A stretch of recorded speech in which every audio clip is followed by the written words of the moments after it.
तुम जाओ artist line में, जाओ हीरो बनो, हीरोइन बनो, कोई सपोर्ट नहीं करता। तो how to charge yourself? You know, आपने द परस्यूट ऑफ हैप्पीनेस अगर देखा हो तो वो हमेशा एक ही बात बोलते हैं, प्लीज प्रोटेक्ट योर ड्रीम्स।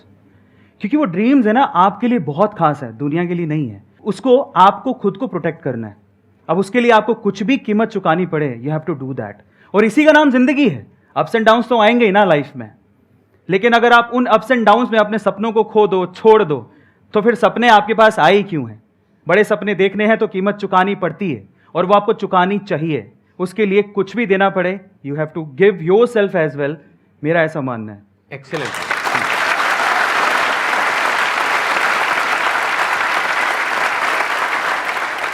मैं आपको बताता हूँ कि ये बात है, जब मैं बहुत छोटा था, मेरे मामा, मेरी नानी, हम लोग सब साथ में बैठे हुए थे। तो मेरे मामा ने मुझसे पूछ लिया कि जैसे बाय द वे तू करना क्या चाहता है? मैंने कहा बहुत बड़ा आदमी बनूंगा। मतलब मैंने अपने आप को कभी कम आंका ही नहीं, लोगों के सोचने से फ़र्क नहीं पड़ता। मैंने बोला बहुत बड़ा आदमी बनूंगा, मैं बाहर जाऊंगा कुछ करने के लिए, इंजीनियरिंग करूंगा। तो मेरे मामा हंसने लग गए। ऐसा होता है जनरली, लोग फैमिली में होता है, आप लोग कोई ना कोई आप पे हंसा होगा। तो उस दिन वो हंस लिए, मेरे मामा उस दिन हंस लिए। काश वो ना हंसे होते तो आज मुझे यहाँ ना देख रहे होते, पर हंस लिए। तो अच्छा है ना। तो अच्छा, तो हंसते मुझे बोले कि एक्चुअली मेरे जो फादर हैं वो शॉपकीपर हैं सर, बहुत छोटी सी दुकान है। तो मेरे मामा ने मुझसे उस दिन जो स्टेटमेंट कहा, वो मेरा one of life changing moment है। ही वो सेइंग कि मैं तेरे पापा को जानता हूँ, तू कल भी दुकान पे बैठता था, क्योंकि मैं 7 साल की उम्र से दुकान पे बैठ रहा था, कि तू कल भी दुकान पे बैठता था, आज भी दुकान पे बैठता है, और कल भी दुकान पे बैठेगा। मैं मन में क्या सोच रहा था पता है? मैं बहुत छोटा था। मैं मन में क्या सोच रहा था, यार इसने मेरा भविष्य लिख दिया। कमाल है, मतलब प्रेडिक्ट कर दिया। अब ये भविष्य ऐसा होना नहीं चाहिए, उसकी जिम्मेदारी मेरी है, उसको तो बदल के रहूंगा।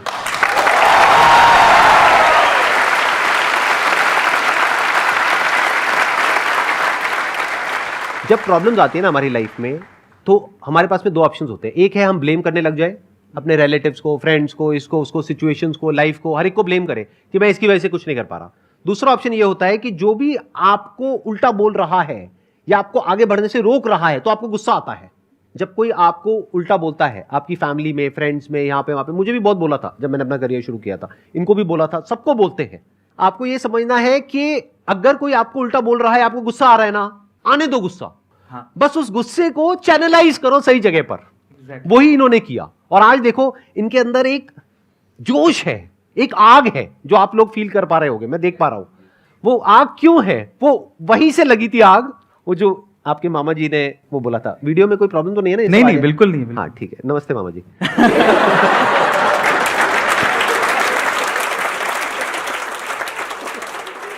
मैं आपसे पूछना चाहता हूँ कि how to be clear on thoughts, मतलब जो हम सोचते हैं और उसको इम्पोज भी करना है। और कई बार डिसीजन मेकिंग में भी हमें मतलब दिक्कत हो जाती है कि कोई डिसीजन ले तो लेते हैं लेकिन उसको अप्लाई नहीं कर पाते। बहुत अच्छा सवाल है।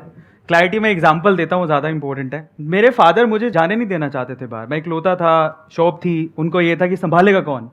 तो हमेशा जब भी मैं बाहर जाने की बात करता था तो वो कहते थे कि नहीं, पॉसिबल नहीं है। जैसे भी जिद करके मैं निकला बाहर, क्योंकि फादर का कहना था कि भी 2 सिस्टर हैं, शॉप पे कौन बैठेगा, उनकी शादी भी करनी है, जो होता है नॉर्मल फैमिलीज़ में। पर फिर भी लड़ वड़ के साइन करवाया, एजुकेशन लोन लिया, निकले बाहर। अब क्यों गए थे ज़रा समझने की ज़रूरत है। विजन ये था कि मुझे फैमिली को प्रूफ करना है। मेरे मामा जी ने कहा कि भैया तो कुछ कर नहीं सकता, मेहनत करके सिलेक्शन हुआ है। पापा ने एजुकेशन लोन पे साइन करने तक से मना कर दिया था, फिर भी जिद करवा के किया। क्यों किया? वो इंपॉर्टेंट था कि मुझे मेरी लाइफ में कुछ करना था, मुझे इंजीनियरिंग करनी थी। अब क्लैरिटी, थॉट क्या है ज़रा समझते हैं। यहाँ से मुझे मेरा करियर बिल्ड करना है। बहुत कुछ पीछे सुन के आया हूँ और बहुत कुछ लोगों को बताना है और प्रूफ करना है। लेकिन जब मुझे मौका मिला तो मैं भी बहक गया। जब बाहर निकला मैं तैयारी करने के लिए सर, तो अगेन पता नहीं कैसे बताऊं, बट वहाँ पे एक लड़की थी। बाहर जाने के बाद जब हवा लग जाती है, फ्री हो जाता है इंसान, उसी की तरफ दौड़ता है। तो मेरे साथ सेम हुआ। उनको जब पहली बार देखा मैंने तो बस दिल के तार बज गए, पता नहीं क्या हुआ। पर एक बात मैं बोलता हूँ यहाँ पे, अगेन करने कुछ और आया था, पढ़ाई करने आया था, तैयारी करने आया था ताकि मेरा कॉलेज में सिलेक्शन हो। लेकिन वहाँ पर इस चीज़ में अगेन साइड में हो गए, डाइवर्ट हो गए। बिकॉज उस टाइम पे क्या, मुझे एनर्जी बहुत थी, जैसे आज आप फील कर रहे हो इससे 10 गुना ज़्यादा थी। मुझे ऐसा लगता था मैं बहुत कुछ कर सकता हूँ, लेकिन वो जो एनर्जी होती है उस टाइम पे स्कैटर्ड होती है, इस वजह से आप बहक जाते हो। लेकिन उसे अलाइन करना बहुत जरूरी है और उसके लिए एक पर्सन चाहिए जो आपको समझ सके। तो मुझे लगता था कि यार ये मेरी फ्यूचर वाइफ हो सकती है, ऐसा करके। यस जिन लड़कों को प्रॉब्लम होती है ना, जिनको लव एट फर्स्ट साइट हो जाता है, उनसे ना मैं आपको एक सवाल पूछता हूँ। सवाल ये है कि जिस मोहतरमा के ख्यालों में आप 24 घंटे मशरूक हैं, जिस मोहतरमा के ख्यालों में आप 24 घंटे मशरूक हैं, वो सिर्फ आप ही की है, इसका कोई प्रूफ है?